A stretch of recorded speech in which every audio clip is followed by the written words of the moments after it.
Abra a Bíblia, por favor, no livro do Êxodo. Capítulo 1.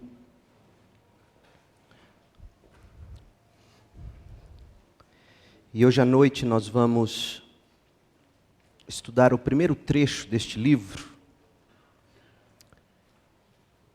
Ao longo do livro do Êxodo, nós vamos ver que existem dobradiças que sustentam as portas que vão se abrindo para novos momentos na história do povo de Deus. O livro ele é dividido basicamente em duas grandes seções, do capítulo 1 ao 18, vai narrar a libertação do Egito, do povo de Deus no Egito. E do 18, ou do 19 até o final do livro, a entrega da lei, como Deus que libertou esse povo do Egito, agora preparava esse povo, que era propriedade sua. E dentro de cada uma dessas grandes seções do livro, você encontra momentos marcantes que vão definindo, que vão pontuando a história bíblica. E na primeira seção do livro, que vai do capítulo 1 até o final do capítulo 4, nós temos a sarça ardente, a experiência de Moisés com Deus na sarça ardente, no capítulo 3, nos versos de 1 a 10.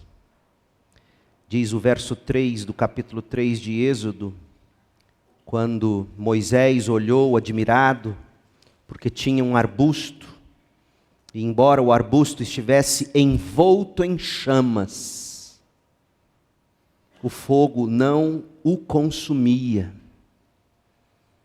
Moisés então, com espanto, pensou: por que o fogo não consome o arbusto? Preciso ver isso de perto. Um dos frutos mais horrendos do pecado é a escravidão. A escravidão tortura o ser humano, ferindo-o no corpo e na alma. A escravidão fere. A escravidão humilha. A história da escravidão é longa e complexa, abrangendo diferentes épocas e regiões do mundo. Alguns vão dizer que a escravidão começa de forma institucionalizada com Nimrod, capítulo 10 de Gênesis. O primeiro a se dizer de quem construiu para si um grande nome, um homem poderoso em caça.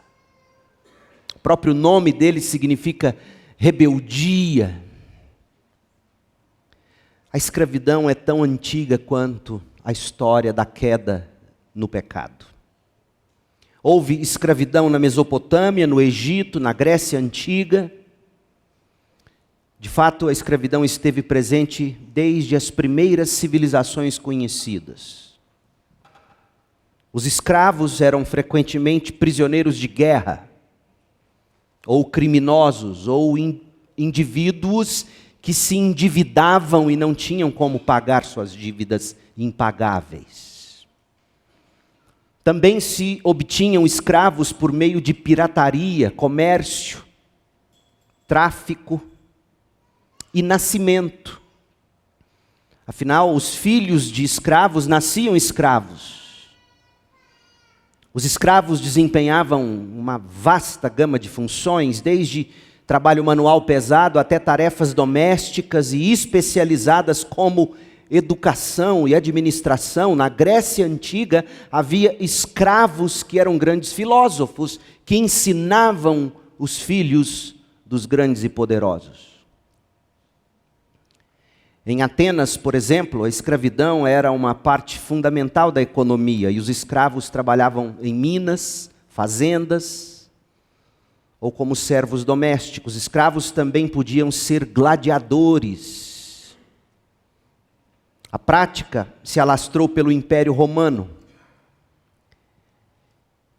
E a prática chegou a ser tão grande no Império Romano que representou aproximadamente 30 a 40% da população de algumas regiões do Império Romano. Embora não existam registros precisos, historiadores estimam que o número total de escravos no Império Romano pode ter variado de 5 a 10 milhões de escravos, dependendo do período. Na Europa, já na Idade Média, a escravidão diminuiu em alguns lugares. E a história, os livros escolares nos contam que ela foi sendo substituída pela forma de servidão feudal. No entanto, a escravidão continuou em algumas regiões, especialmente no Mediterrâneo. No mundo islâmico, a escravidão também era comum e os escravos podiam ser de diversas origens, inclusive africanos, eslavos e de outros povos. Eles eram empregados em trabalhos domésticos, na agricultura e no comércio. Quando a gente chega na era moderna, a partir do século XVI, o comércio transatlântico de escravos torna-se uma das maiores e mais brutais formas de escravidão. Milhões de africanos foram capturados, vendidos e transportados para as Américas, muitas vezes escravizados pelo seu próprio povo e comercializados principalmente por Portugal, Espanha, Inglaterra, França, Países Baixos. Eles eram capturados, vendidos e transportados para as Américas. Eles trabalhavam nas plantações de açúcar, tabaco, algodão e outros produtos. Castro Alves, o poeta dos escravos, ele escreveu no século XIX o seu famoso poema O Navio Negreiro. Talvez esta seja a descrição mais forte e vívida do terror no tombadilho do navio negreiro, onde os africanos escravos eram forçados a dançar debaixo do estalar dos chicotes, dos açoites, banhados com sangue. Deixe-me ler para você algumas estrofes extraídas do canto 4 do Navio Negreiro. Era um sonho dantesco o tombadilho, que das luzernas avermelha o brilho, em sangue a se banhar, tinir de ferros, estalar de açoite, legiões de homens negros como a noite, horrendos a dançar, negras mulheres, suspendendo as tetas magras crianças, cujas bocas pretas rega o sangue das mães. Outras moças, mas nuas e espantadas, no turbilhão de espectros arrastadas, em ânsia e mágoas vãs. E ri-se a orquestra irônica, estridente, e da ronda fantástica a serpente faz doudas espirais. Se o velho arqueja, se no chão resvala, ouvem-se gritos, o chicote estala e voam mais e mais. Presa nos elos de uma só cadeia, a multidão faminta cambaleia e chora e dança ali.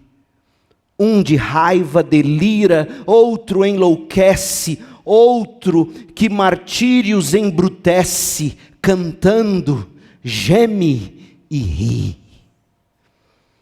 Você precisa ler o Navio Negreiro e ler de voz alta. Eu fiz isso essa semana, ao som de um canto gregoriano, e te confesso que quase chorei. É terrível. Adiante, na primeira estrofe do canto 5, o poeta Castro Alves, ele expressa profunda indignação e dor diante do sofrimento dos escravizados. E ele clama a Deus. E ele clama à força dos elementos da natureza, pedindo justiça, libertação. Eis a estrofe. Senhor Deus dos desgraçados, dizei-me vós, Senhor Deus, se é loucura, se é verdade, tanto horror perante os céus, ó mar, porque não apagas com a esponja de tuas vagas, de teu manto este borrão, astros, noites, tempestades, rolai das imensidades, varrei os mares, tufão. Percebeu a dor? O poeta dizendo, acabe com isso. Coloque um ponto final, alguém faça alguma coisa, socorro, ó Deus, que seja um tufão a varrer os mares e destruir essa brutalidade. Meu povo, esse será sempre o grito dos oprimidos. Exatamente o que vemos acontecendo com Israel em Êxodo, capítulos 1 e 2. Quando a nação de Israel já estava escravizada, havia 400 anos no Egito. E neste ponto, entretanto, pode-se perguntar com razão, por que os israelitas estavam escravos no Egito? Primeiro, José, filho de Jacó, foi levado ao Egito porque seus irmãos, movidos por ciúme, venderam-no como escravo, tráfico humano. José, por sua vez, pela graça de Deus, conquistou o favor de Faraó e acabou ajudando a salvar vidas, quando dirigiu o Egito numa estocagem de alimentos, para se ter o que comer e o que vender nas épocas de vacas magras, que duraram muitos anos. E durante a fome que se seguiu no mundo todo, todo mundo de então veio ao Egito para comprar grãos. José fez seu nome grande. Segundo, durante essa fome, a família de José foi ao Egito. E José providenciou alimento para eles. E a família de José acabou se estabelecendo no delta do Nilo. 70 pessoas entraram no Egito. E a partir daí, Gênesis 46, 400 anos mais tarde, Israel cresceu assustadoramente. E é neste ponto que começa o Êxodo, o capítulo 1 que temos agora. E Moisés, preste atenção, ele vai começar o livro demonstrando que a promessa que Deus tinha feito a Abraão de uma descendência inumerável foi cumprida no Egito. Quando 70 pessoas se tornaram em muitos milhares. Vamos ler juntos o texto? Êxodo 1, verso 1. E estes são os nomes dos filhos de Israel, ou Jacó, que se mudaram para o Egito com Jacó, cada um com sua família: Ruben, Simeão, Levi, Judá, Issacar, Zebulon, Benjamim, Dan, Naftali, Gade e Azer, as tribos de Israel. Ao todo desceram ao Egito 70 descendentes de Jacó, incluindo José, que já estava no Egito. Lembrem-se, eles foram para o Egito porque José tinha administrado tão bem a nação, que a nação tinha grãos para vender para o mundo inteiro que estava passando fome. Verso 6, com o tempo, José e seus irmãos morreram. E toda aquela geração chegou ao fim. Mas seus descendentes, os israelitas, tiveram muitos filhos e netos. Multiplicaram-se tanto que se fortaleceram e encheram a terra. Olha essa expressão. Você já ouviu ela antes em Gênesis. O versículo 7 de Êxodo 1 diz: seus descendentes, os israelitas, tiveram muitos filhos e netos, multiplicaram-se tanto que se fortaleceram e encheram a terra. Nós vemos aqui os israelitas seguindo à risca o mandamento que Deus havia dado ao primeiro casal no Éden, em Gênesis 1, 28. Sejam férteis e multipliquem-se, encham a terra. Gênesis 1, 28. E mais tarde, Deus disse a Jacó, em Gênesis 35:11, eu sou o Deus Todo-Poderoso, seja fértil e multiplique-se, você se tornará uma grande nação e até mesmo muitas nações. Eventualmente, tal como Deus prometera, os israelitas encheram as terras do Egito. Êxodo 1, verso 7 e também o verso 20. E em Êxodo 12, 37, nós lemos que os israelitas eram cerca de 600 mil homens, além das mulheres e crianças. Há quem diga que os homens eram contados como sendo os homens do exército, ou os homens aptos para o exército. Portanto, estima-se que o número de israelitas no Egito fosse na casa de 2 a 3 milhões de israelitas. Começaram com 70. Para se ter uma ideia, estima-se que no Egito, nesta época, a população egípcia poderia ter sido em torno de 3 a 5 milhões de habitantes. Mais os 2 a 3 milhões de israelitas.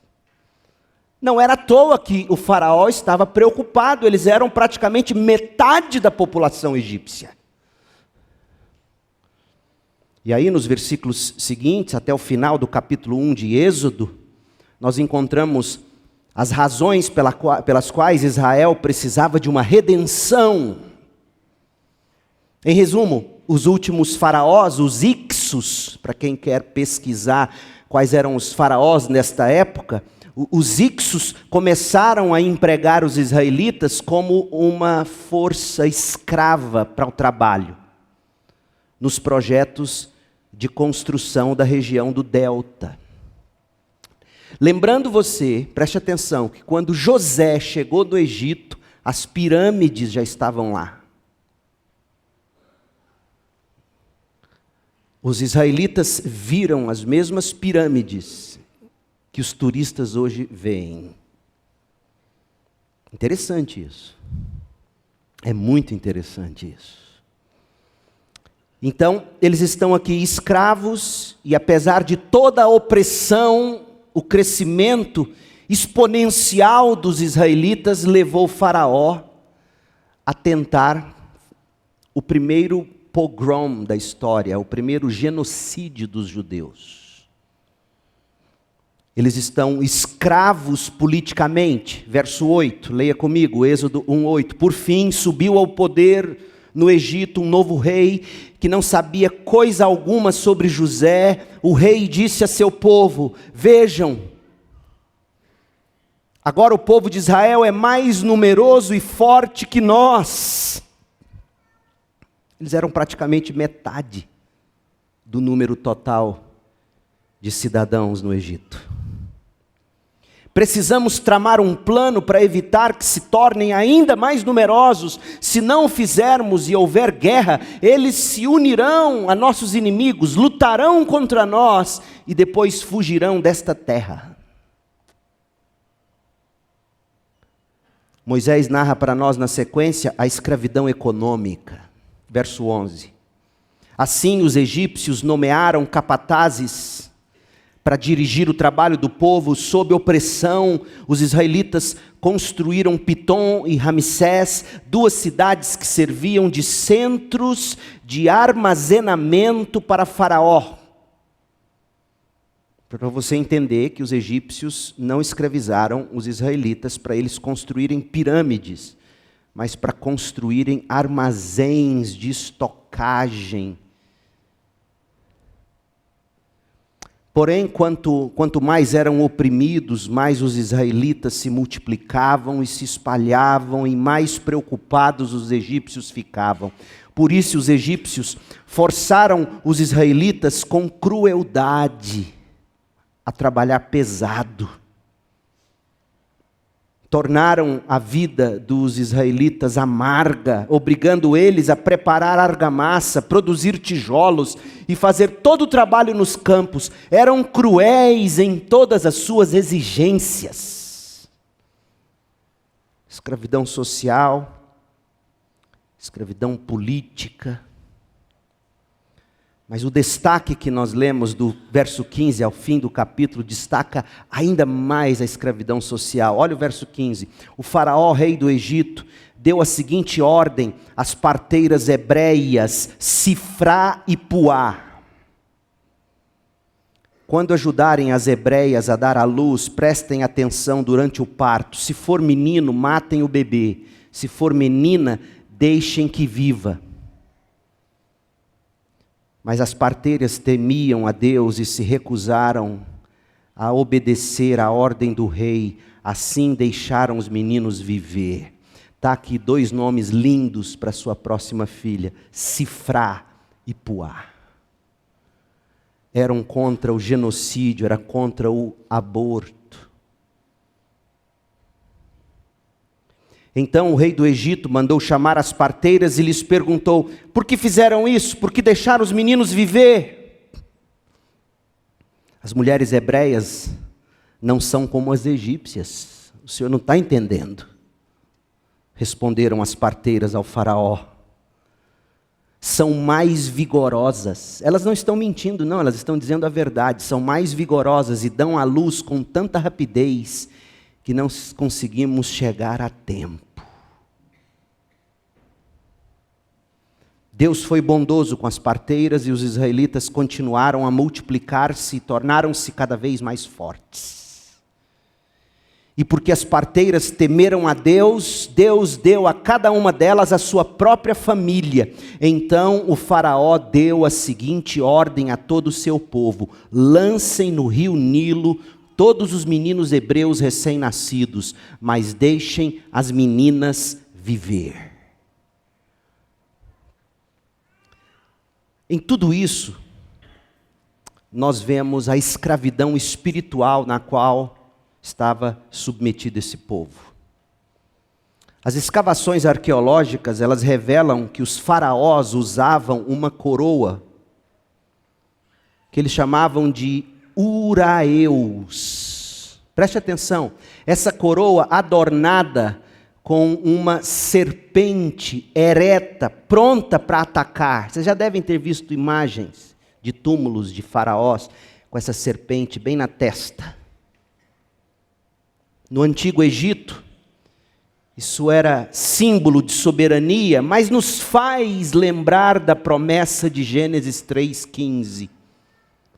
Onde nós lemos sobre a inimizade entre a descendência vitoriosa da mulher, esses meninos que insistiam em sobreviver e Israel se multiplicava, e a descendência opositora da serpente.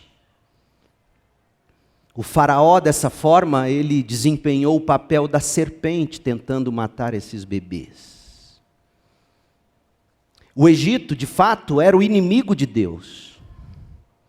E Deus precisava libertar Israel para que o povo pudesse verdadeiramente adorar a Deus, como se lê em Êxodo 9:1. O objetivo da libertação era para que eles adorassem a Deus. E essa história nos revela, a história do Êxodo, nos revela uma batalha cósmica e espiritual, não apenas um conflito entre Moisés e o faraó. O objetivo de Deus, portanto, incluía mais do que simplesmente retirar Israel do Egito. Deus queria tirar o Egito do coração do povo de Israel. Lucas enfatizou essa verdade em Atos 7:39. Em Atos 7:39, Estevão está pregando e recontando a história do Êxodo e os eventos subsequentes, e no sermão dele, Estevão afirmou que o povo, uma vez tendo saído do Egito, pela mão forte do Senhor, o povo repeliu o Senhor, e abre aspas, Atos 7:39, e no seu coração voltou para o Egito. Ou seja, mesmo após deixar o Egito, Israel enfrentou a tentação de virar as costas para Deus. E em Êxodo 4, de 22 a 23, nós lemos sobre este propósito espiritual de Deus para a nação, que não era apenas libertá-los de escravidão política, econômica e social. Era libertá-los da escravidão do pecado, resgatar o povo do Egito para que o povo de Israel adorasse verdadeiramente a Deus. O faraó, no entanto, se recusava a permitir que o povo saísse para oferecer sacrifícios a Deus, como veremos. E cada vez mais faraó aumentava, e aumentava exponencialmente o sofrimento de Israel. O desejo de Deus, portanto, ia além de libertar Israel da escravidão política, econômica e social. Que fique claro isso, porque tanta gente ao longo da história tem usado o Êxodo apenas para defender esse tipo de resgate de escravidão política, econômica e social. Porque não era só isso. Tinha algo mais profundo do que isso. Deus desejava homens livres que se tornassem adoradores. Deus queria que Israel, assim como Adão, lá no início de tudo, o conhecesse face a face e o adorasse em espírito e em verdade, como Jesus vai dizer que deve ser a adoração. Além disso, Deus desejava usar Israel para fazer adoradores de todas as nações. Deus então respondeu ao clamor de Israel por redenção.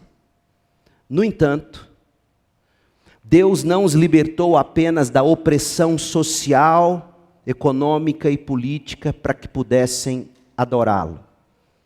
Nem os libertou apenas espiritualmente, sem mudar a situação terrível. A redenção que Deus operou em favor de Israel foi completa, para que o adorassem, o único Deus verdadeiro de todo o coração. Capítulo 1, portanto, nos pintou a cena horrível da escravidão. Capítulo 2 agora vai mostrar para nós que para libertar o povo, Deus precisava preparar um homem. E Deus levantou um redentor, um mediador, um libertador, um salvador, chamado Moisés, que é a imagem perfeita do único e verdadeiro redentor, mediador, libertador e salvador, o Senhor Jesus Cristo. Vejamos como Deus preparou Moisés para essa tarefa santa. Primeiro, o nascimento e a preservação de Moisés. Capítulo 2, verso 1. E você vai perceber que a maneira como Deus preparou Moisés proporcionou a ele simultaneamente uma criação hebraica, já que ele era um hebreu, e uma educação egípcia,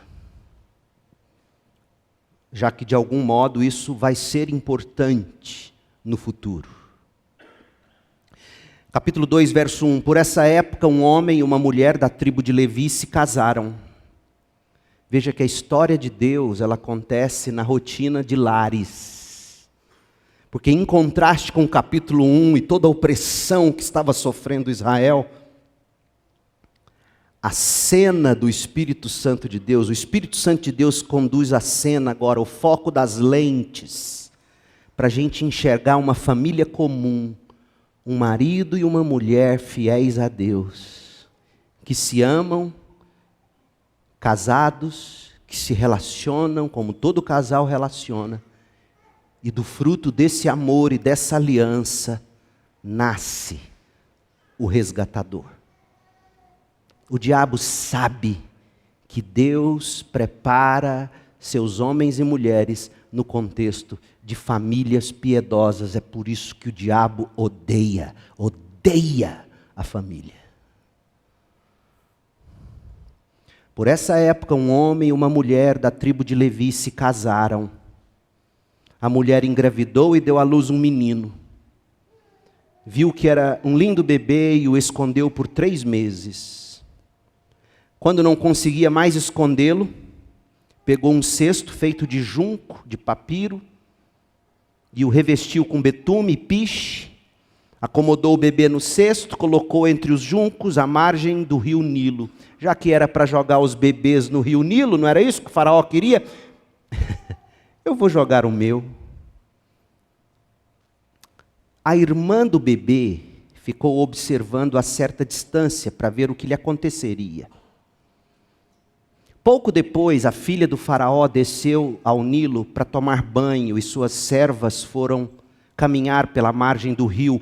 Quando a princesa viu o cesto entre os juncos, mandou sua serva buscá-lo. Ao abrir o cesto, a princesa viu o bebê. O menino chorava e ela sentiu pena dele. Deve ser um dos meninos hebreus, disse ela. Cai a ficha para ela. Olha o que meu pai está fazendo.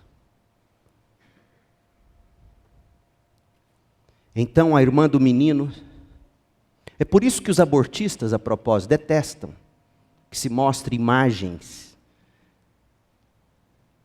do ser humano que ainda não nasceu no ventre das mulheres. Porque veja só, foi só a filha do faraó ver um bebê, o tipo de bebê que o pai dela estava mandando assassinar, essa mulher se comoveu. Então a irmã do menino se aproximou e perguntou à princesa. A irmã do menino é a irmã de sangue de Moisés, que estava lá de longe vendo o que ia acontecer. A senhora quer que eu chame uma mulher hebreia para amamentar o bebê? Quero, respondeu a princesa. A moça foi e chamou a mãe de Moisés. Ninguém segura Deus. Uma bomba plantada dentro do palácio de Faraó. A princesa disse à mãe do bebê, leva esse menino, amamente-o para mim. Claro, com o maior prazer, com a verba do Bolsa Família do Egito. Deus é tremendo. Eu pagarei por sua ajuda. Sim, senhora.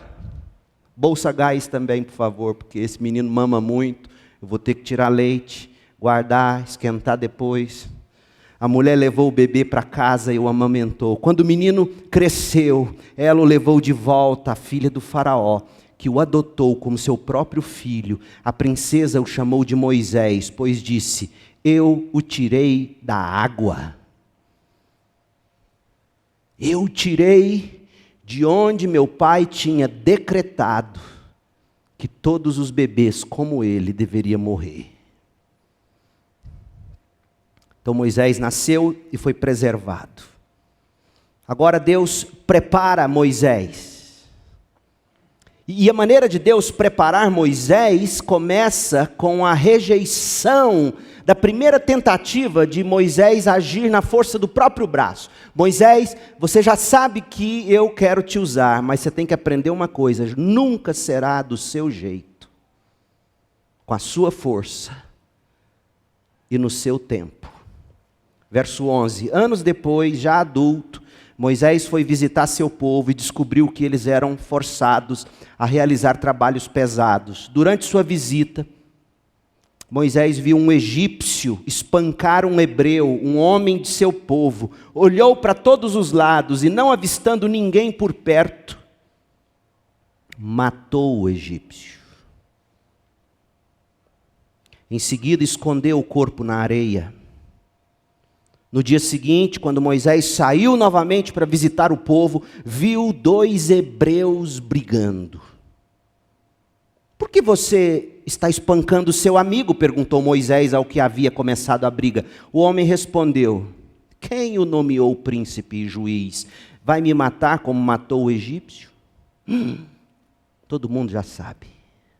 Moisés teve medo e pensou, com certeza todos já sabem o que aconteceu. E de fato, o faraó tomou conhecimento do que havia acontecido e tentou matar Moisés. Mas ele fugiu e foi morar na terra de Midian. Quando chegou a Midian, estabeleceu-se junto a um poço. Moisés tinha que romper com o Egito, se ele quisesse resgatar o povo de Deus do Egito. E Moisés teve que aprender que não seria no tempo dele, do jeito dele, na força dele. Aí Moisés agora tem que adotar um estilo de vida que era totalmente novo para ele. Ele foi criado como egípcio, ele sabia que os egípcios abominam qualquer tipo de ligação e relação com rebanhos. Tanto que o povo de Israel, quando foi morar no Egito, foi morar lá na terra de Gósen, bem longe do faraó, que não queria mistura com esse povo de rebanho que eram os hebreus. Verso 16. O sacerdote de Midian tinha 7 filhas. Ele vai morar na casa de um sacerdote pagão.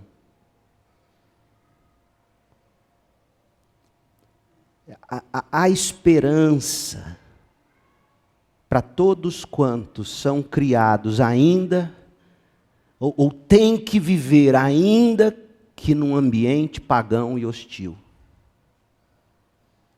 E Moisés vai conquistar o respeito desse sogro. E Moisés vai saber ouvir os bons conselhos desse sogro. O sacerdote de Midian tinha 7 filhas que foram ao poço tirar água e encher os bebedouros para o rebanho do pai. Então alguns pastores chegaram e as expulsaram de lá. Moisés, sempre com esse espírito de justiça, Moisés defendeu as moças e tirou água para o rebanho delas. Gostou da mocinha. Quando as moças voltaram para seu pai, Reuel, ele lhes perguntou: por que voltaram tão cedo hoje? Elas responderam: um egípcio. Veja que ele parecia um egípcio, se vestia como um egípcio. Deve ter se apresentado como tal, não sabemos, mas elas dizem: um egípcio nos defendeu dos pastores, depois tirou água e deu de beber ao nosso rebanho. É assim que Deus vai montando os seus heróis, gente, nas tarefas pequenas do dia a dia, nas responsabilidades que cabem a um homem, que cabem a uma mulher. Você não pode perder isso de vista. E onde está esse homem? Perguntou o pai. Por que o deixaram lá? Convidem-no para comer conosco, pensando: poxa, vai ser o genro. Moisés aceitou o convite, não é bobo, foi morar com Reuel. Depois de algum tempo, Reuel entregou sua filha Zípora em casamento a Moisés, provavelmente a mais velha. Mais tarde ela deu à luz um menino, a quem Moisés chamou de Gerson, pois disse: sou forasteiro em terra alheia. Deus está preparando esse homem. Enquanto isso, a vida dos israelitas está horrível lá no Egito. Verso 23. Depois de muitos anos, o faraó do Egito, o rei do Egito, morreu. Esse mesmo que quis matar Moisés, ele morreu. Os israelitas, porém, entra governo, sai governo, a situação é a mesma, só que piora. Os israelitas, porém, continuavam a gemer sob o peso da escravidão. Preste atenção nos verbos: clamaram por socorro, e seu clamor subiu até Deus. Deus ouviu os gemidos. Deus se lembrou da aliança que havia feito com Abraão, Isaque e Jacó. Deus olhou para os israelitas e percebeu sua necessidade. Há clamor, há ouvidos de um Deus que ouve o clamor dos seus. Há um Deus que se lembra da sua aliança. Há um Deus que olha, percebe e diz: Moisés está pronto. É hora de enviá-lo para o Egito. E olha como tudo acontece. Capítulo 3. Certo dia, é impressionante a narrativa. Diferentemente dos revolucionários utópicos, A história do povo de Deus, ela acontece na realidade, no dia a dia, no contexto da família, nas coisas comuns do lar.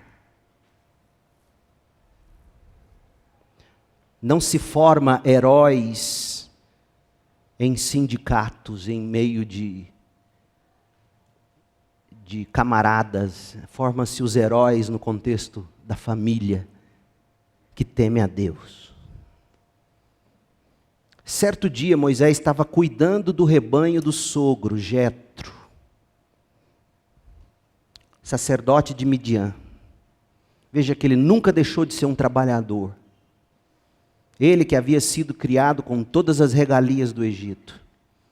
Ele levou o rebanho para o deserto, chegou ao Sinai, o monte de Deus. Ali, o anjo do Senhor lhe apareceu no fogo que ardia no meio de um arbusto. Moisés olhou admirado, pois embora o arbusto estivesse envolto em chamas, o fogo não consumia, o arbusto continuava queimando,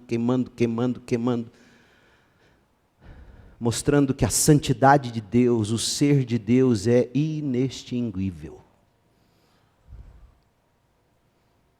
E aquilo de que ele se apodera, ele não destrói. Que coisa espantosa, pensou Moisés, porque o fogo não consome o arbusto? Nunca vi uma coisa dessa. Preciso ver isso de perto. Quando o Senhor viu Moisés se aproximar para observar melhor, Deus o chamou do meio do arbusto. Moisés, Moisés, aqui estou, respondeu ele. Não se aproxime mais, o Senhor advertiu. Tire as sandálias, pois você está pisando em terra santa. Eu sou o Deus de seu pai, o Deus de Abraão, o Deus de Isaque, o Deus de Jacó. Quando Moisés ouviu isso, cobriu o rosto, porque teve medo de olhar para Deus. E o sem vergonha de hoje pula e dança na igreja e rebola e quer ver Deus e quer ver Deus. Vai ver, olha ele. Então o Senhor lhe disse: por certo, tenho visto a opressão do meu povo no Egito, tenho ouvido o seu clamor por causa de seus capatazes, sei bem quanto eles têm sofrido. Esse é o Deus que conhece todas as suas dores, sabe bem o que você padece. Por isso, eu desci. Olha que coisa linda. Eu desci. Isso aqui já é uma maneira de dizer que Cristo também descerá e habitará entre nós.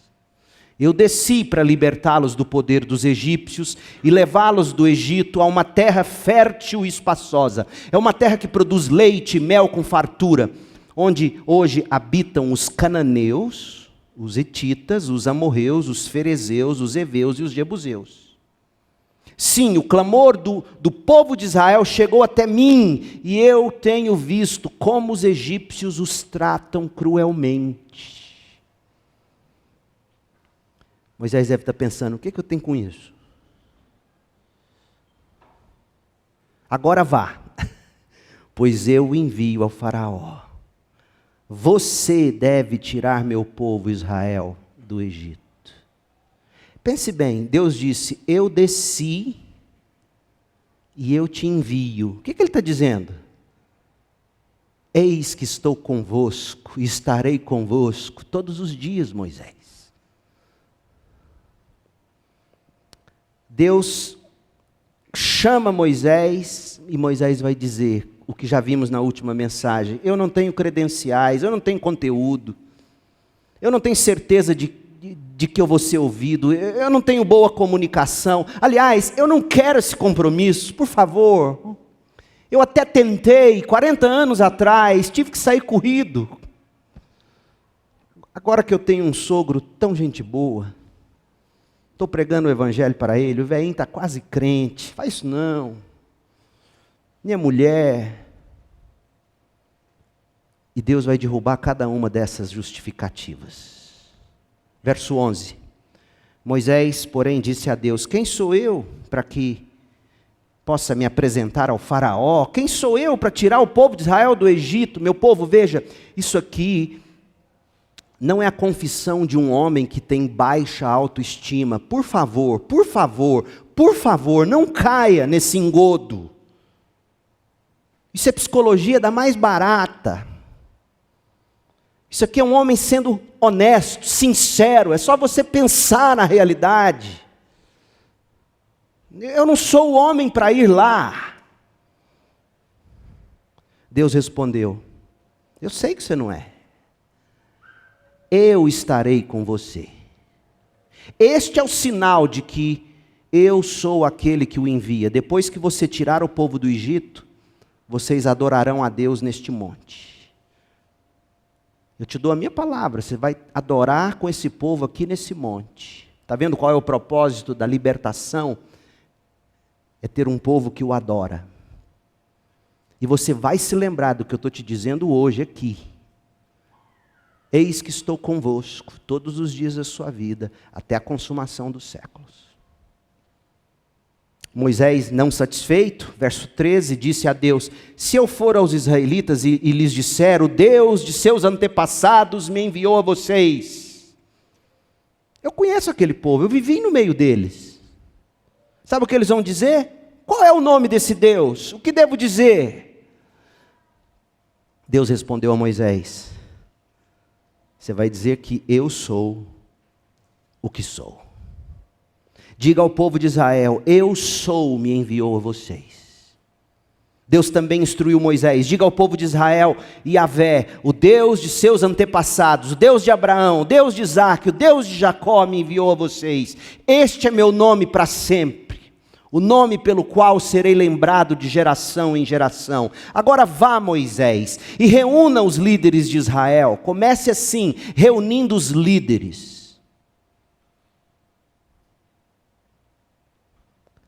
Quanto mais forte forem os líderes, tanto mais próspero será o povo.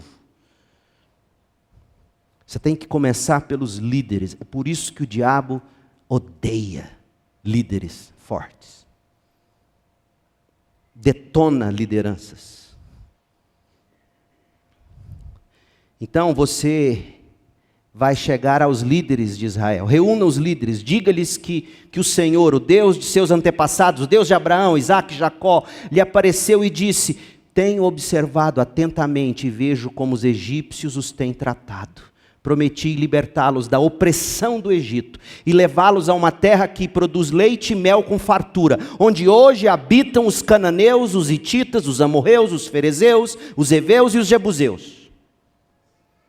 E ouça o que eu estou dizendo, Moisés: os líderes de Israel aceitarão sua mensagem. Em seguida, você e eles se apresentarão ao rei do Egito e lhe dirão: o Senhor, o Deus dos hebreus, veio ao nosso encontro. Agora pedimos que nos permita fazer uma viagem de 3 dias ao deserto para oferecermos sacrifícios ao Senhor nosso Deus.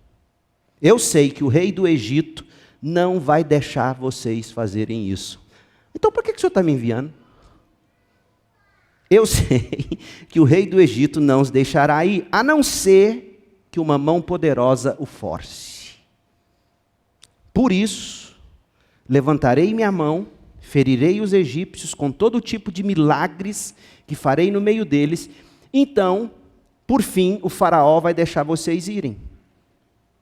Farei que os egípcios sejam bondosos com os israelitas, e assim vocês não sairão do Egito de mãos vazias. Toda mulher israelita pedirá de suas vizinhas egípcias e das mulheres que as visitam artigos de ouro e prata e roupas caras, com as quais vestirão seus filhos e suas filhas. Desse modo, vocês tomarão para si as riquezas dos egípcios. Moisés não está contente, ele sabe. Capítulo 4, Moisés respondeu: tá bom, mas e se eles não acreditarem em mim? Ou não quiserem me ouvir? Eu tentei fazer isso uma vez, fui tocado de lá por um próprio hebreu. Eu conheço esse povo, eu conheço a minha raça. Tenho um coração duro.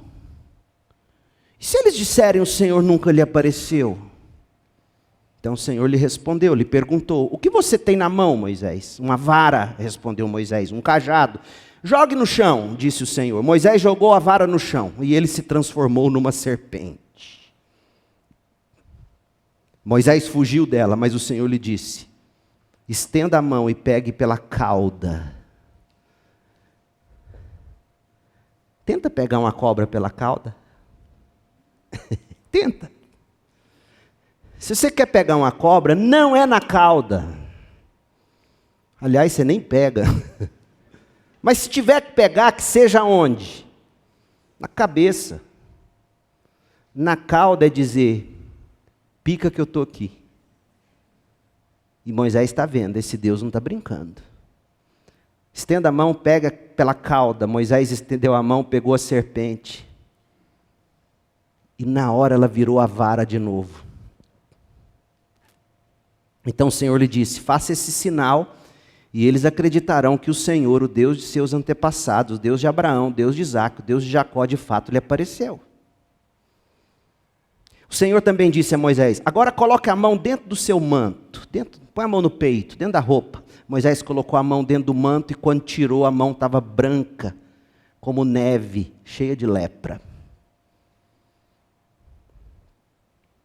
Coloca a mão dentro do manto outra vez, disse o Senhor. Moisés colocou a mão dentro do manto outra vez, e quando a tirou, ela estava tão saudável quanto o resto do corpo. Uau! Disse ainda: se eles não acreditarem em você, e não se deixarem convencer pelo primeiro sinal, serão convencidos pelo segundo. E se não acreditarem em você, nem o ouvirem depois desses 2 sinais, sabe o que você vai fazer? Você vai tirar um pouco da água do rio Nilo e vai derramar sobre a terra seca. E quando você fizer isso, a água do Nilo vai se transformar em sangue na terra.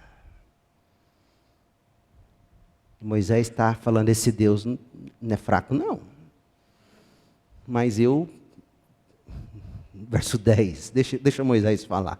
Moisés, porém, disse ao Senhor: o Senhor, eu não tenho facilidade para falar, nem antes, nem agora que o Senhor falou comigo, eu não consigo me expressar, eu me atrapalho com as palavras, eu não sou eloquente. O Senhor perguntou a Moisés: quem forma a boca do homem? A resposta é óbvia: o Senhor. Quem torna o homem mudo ou surdo? O Senhor. Quem torna cego o homem ou faz o homem ver? O Senhor.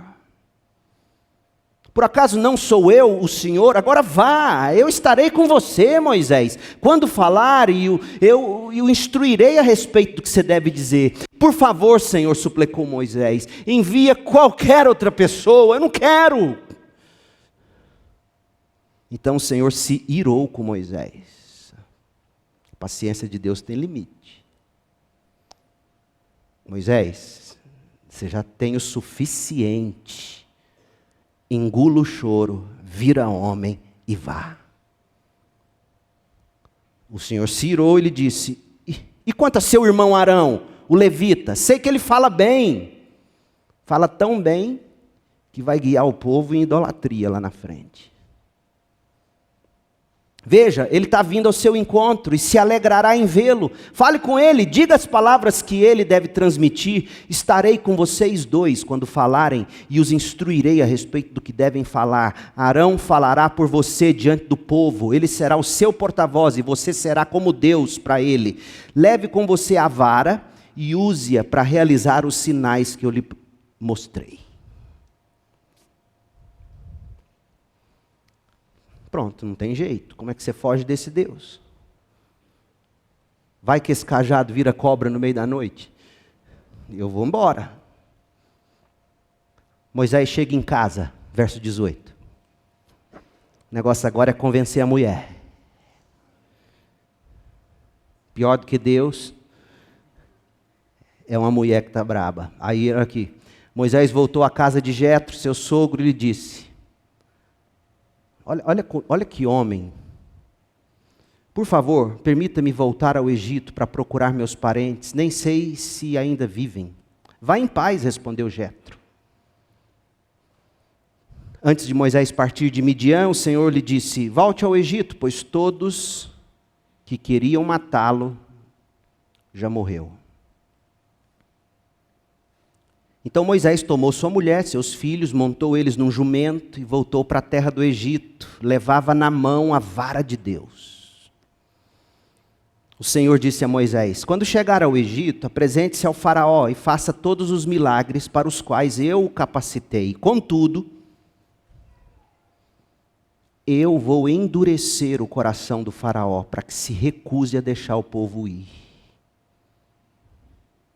Você dirá ao faraó: assim diz o Senhor, Israel é meu filho mais velho. Ordenei que você deixe meu filho sair para me adorar. Veja, qual é o propósito da libertação? Adoração.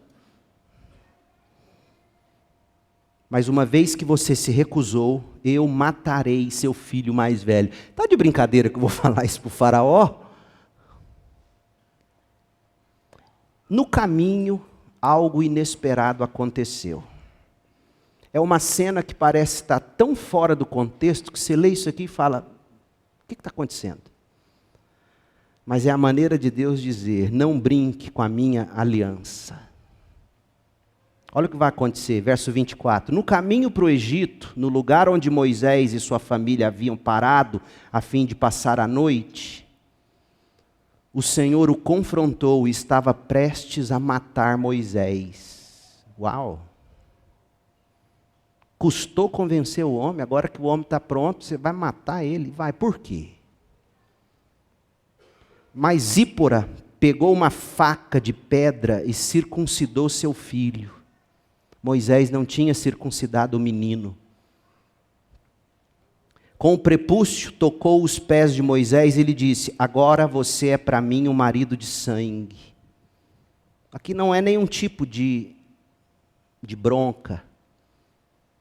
É como se estivessem ali, ela estabelecendo uma aliança. Olha a sabedoria dessa mulher agora. Quando disse um marido de sangue, estava se referindo à circuncisão. É uma declaração positiva de vínculo familiar com Moisés.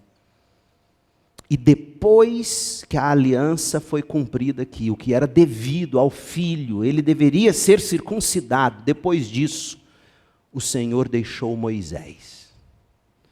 Como que dizendo: Moisés, eu levo tão a sério a minha aliança com o meu povo, que eu seria capaz de matar você por não cumpri-la. Isso é para você chegar lá no Egito com a mais absoluta segurança de que eu, que tenho uma aliança com o meu povo, farei o que tiver que fazer para libertá-los de lá. Chegam ao Egito. O Senhor tinha dito a Arão, verso 27, vá ao deserto, ao encontro de Moisés. Arão foi, encontrou Moisés no monte de Deus e o saudou com um beijo. Moisés contou a Arão tudo o que o Senhor havia ordenado que ele dissesse e falou também sobre os sinais que deveria realizar. Então Moisés e Arão voltaram ao Egito e convocaram uma reunião com todos os líderes de Israel. Ou a liderança está contigo, Deus tinha dito isso, ou você não vai conseguir. Os anciãos, há quem diga que aqui há a imagem do valor de um presbitério numa comunidade local. Arão lhe comunicou tudo que o Senhor comunicou a esses anciãos, a esses homens, tudo que Deus tinha dito a Moisés, que realizou os sinais diante deles. O povo de Israel se convenceu de que o Senhor tinha enviado Moisés a Arão. E olha o resultado disso. Quando ouviram que o Senhor se preocupava com eles e tinha visto seu sofrimento, prostraram-se e o adoraram. Para que Deus liberta um homem e uma mulher? Para adorá-lo. Minha gente, a escravidão é um pecado terrível, sobretudo um pecado contra o próprio Deus. Sabe por que é um pecado contra Deus a escravidão? Porque somente a Deus, o Criador, somente a Deus, o Criador, qualquer ser humano foi criado para se curvar. Homem nenhum, estado algum é digno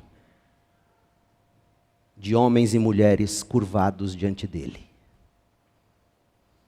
Portanto, quem insiste em escravizar seu semelhante, age como um Deus, competindo com o próprio Deus. Estados totalitários, em última instância, são isso.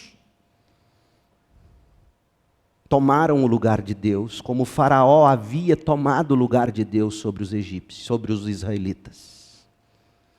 Portanto, quem insiste em escravizar o semelhante, age como se fosse um Deus, competindo com o próprio Deus e fazendo sofrer aqueles que estão sendo subjugados.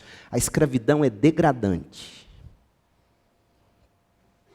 É uma abominação contra Deus, o Criador, e uma crueldade contra o ser humano. Nós devemos, portanto, ser veementemente contra e combatê-la em todas as suas formas. Mas preste atenção. A escravidão do pecado, no entanto, é a mais cruel de todas as tipos de escravidão. Porque a escravidão do pecado não apenas causou e ainda causa todas as práticas escravistas. Mas a escravidão do pecado está na raiz de todas as mazelas do ser humano e nos degrada, nos humilha. Você se lembra de Paulo em Romanos 7, quando ele diz: descobri esta lei em minha vida, quando quero fazer o que é certo, percebo que o mal está presente em mim. Eu amo a lei de Deus de todo o coração, contudo, há outra lei dentro de mim que está em guerra com a minha mente e me torna escravo do pecado que permanece dentro de mim. Como sou miserável! Quem me livrará deste corpo mortal dominado, escravizado pelo pecado? Quem me livra disto? Paulo está perguntando. Conhecia a lei de Deus, amava a lei de Deus, e por conhecê-la e amá-la e tentar cumpri-la, ele descobria: eu não consigo, eu sou escravo do pecado. Só há uma maneira de ser libertado da escravidão do pecado: Jesus Cristo. Aquele que Moisés, em toda a sua ação na história de Israel, prefigurou. Moisés é o protótipo de Cristo. Olha como Paulo completa essa ideia: eu sou escravo, eu não quero viver assim. Graças a Deus, a resposta está em Jesus Cristo, nosso Senhor. Na mente, quero de fato obedecer à lei de Deus, mas por causa da minha natureza humana, eu sou escravo do pecado. Você não é livre. Seu livre-arbítrio só serve para escravizar você na sua própria vontade corrompida. Você precisa ser libertado. Você não acredita na palavra de Deus? É a palavra de Deus que está dizendo isso. Não sou eu não, não é Calvino não, pelo amor de Deus. Não há ser humano livre. Ou você é escravo do pecado, ou você é escravo, servo de Cristo. Ou você serve ao pecado, achando-se o tal, o livre, ou agente livre para fazer o que quer na hora que quer. Sim, sempre que você fizer, ou tentar fazer aquilo que a sua carne pecaminosa pede, ou o pecado pede, você vai fazer de bom grado. Agora, tente fazer o que a Bíblia diz que você tem que fazer. Como Paulo disse aqui. Você vai descobrir: eu não consigo. E é aí que você descobre que você nunca teve vivo, mas morto.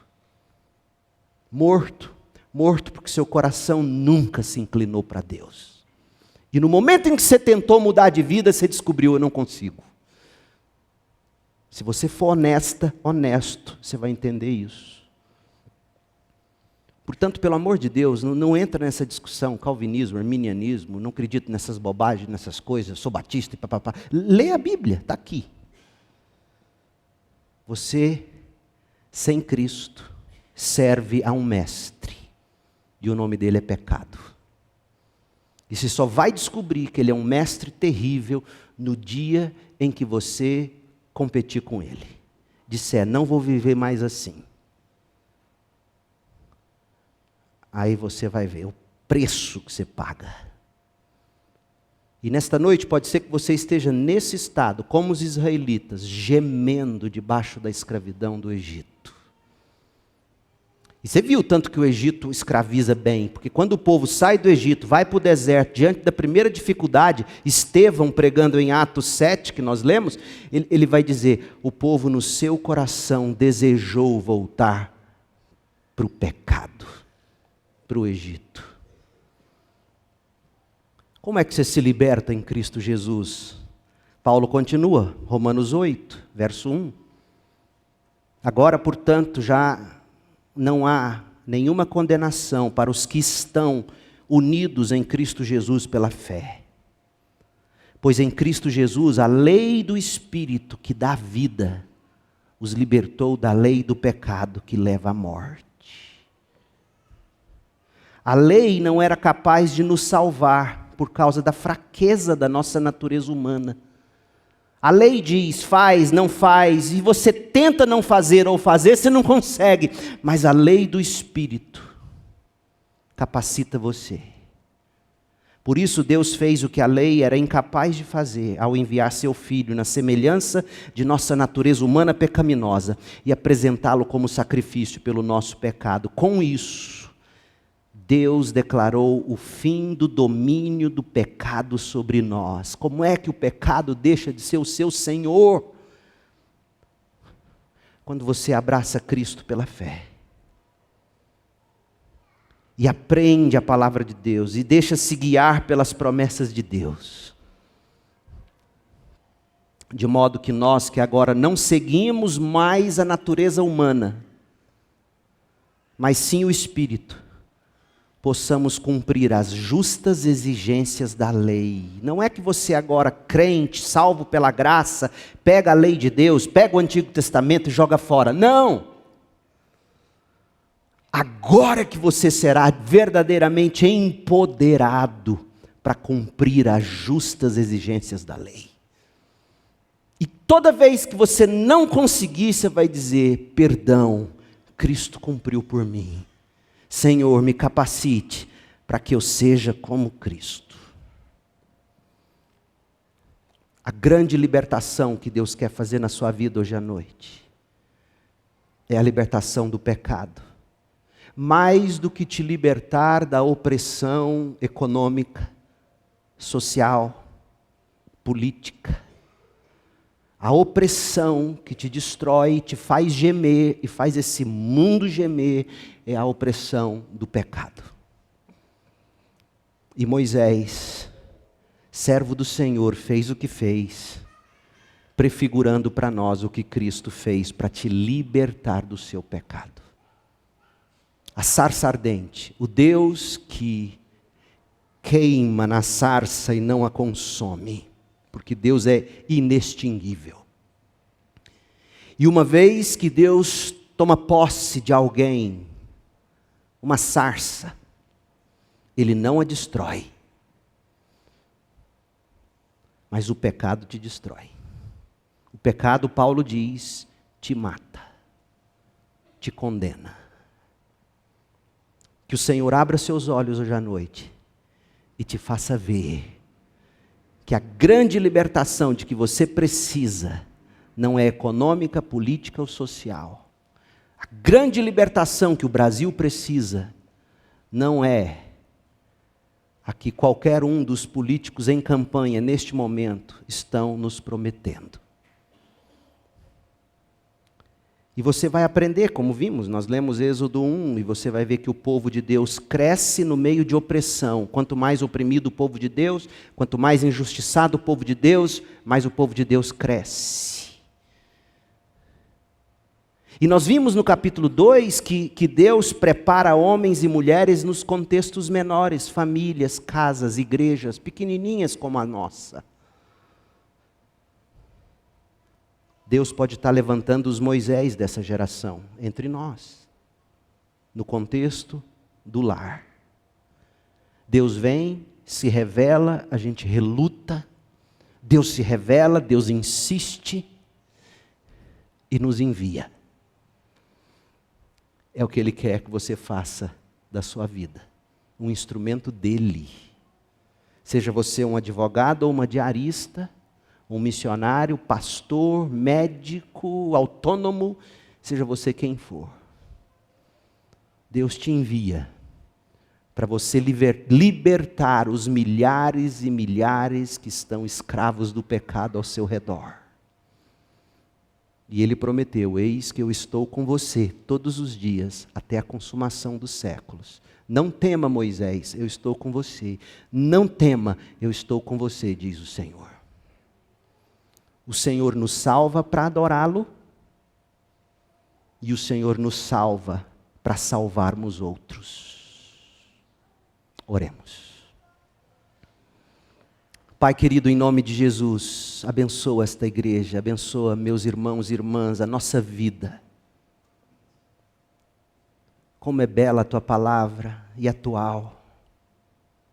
O que eu fiz hoje à noite foi simplesmente lê-la para o teu povo. 4 capítulos de Êxodo.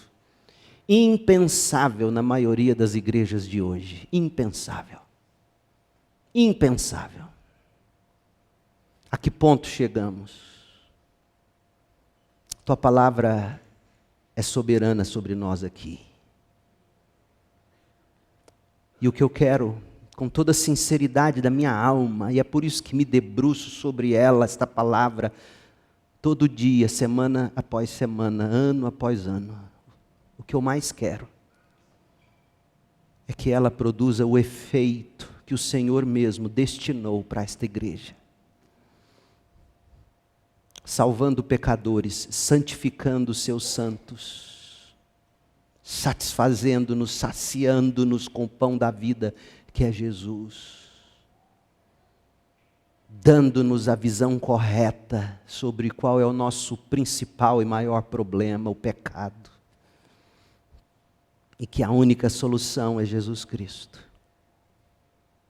Ó Deus, não desista de nós como o Senhor não desistiu de Moisés.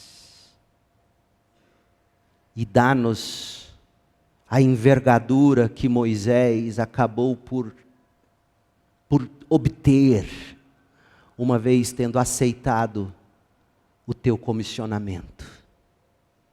Ó Deus, faça de nós uma geração como Moisés, que abandonou os prazeres do Egito,